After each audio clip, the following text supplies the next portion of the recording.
ইলিয়াস আলী সহ গুম হওয়া সকল নেতাকর্মীদেরকে যেভাবে হত্যা করা হতো, শেষ করে দেওয়া হতো এবং টর্চার করা হতো সেই বর্ণনা দিয়েছে একজন সাবেক র্যাব কর্মকর্তা। সেই র্যাবের সামনে এগুলা করা হতো আর সে প্রতিবাদ করেছে বিদায় তার চাকরি চলে গিয়েছে। ভয়াবহ সেই বর্ণনাটি দেখুন, ইলিয়াস আলীকে কিভাবে মেরেছে র্যাবের। সম্মানিত দর্শক মূলী, গুম, খুন, মানবাধিকার লঙ্ঘন এগুলা যতটুকু আমরা সাধারণভাবে নিয়েছিলাম সেটা কিন্তু সাধারণ নয়, কিন্তু সেটা তো ভয়াবহ রূপ ধারণ করেছিল, ভয়াবহ আকার ধারণ করেছিল, যেটা বলা বাহুল্য। বর্তমানে র্যাব এবং কি যে ডিজিএফআইয়ের কর্মকর্তারা যেভাবে গুম খুন করেছে, সেই গুম খুন দেখে ডিবি অফিসেও কিন্তু তারা, ডিবি কার্যালয়েও কিন্তু তারা এভাবে টর্চার সেল গঠন করেছে এবং আয়নাঘর তৈরি করেছে।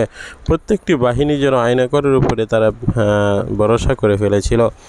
মূলত আয়নাঘর এরকম এক জায়গা যেখানে বাথরুম সহ শোয়ার মতো অল্প একটু জায়গা দিয়ে ঘর তৈরি করা হয় এবং সেখানেই তাদেরকে বন্দি করা হয়।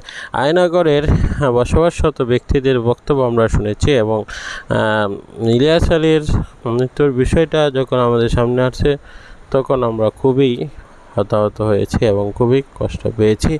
অবশ্যই আপনারা কষ্ট পেয়ে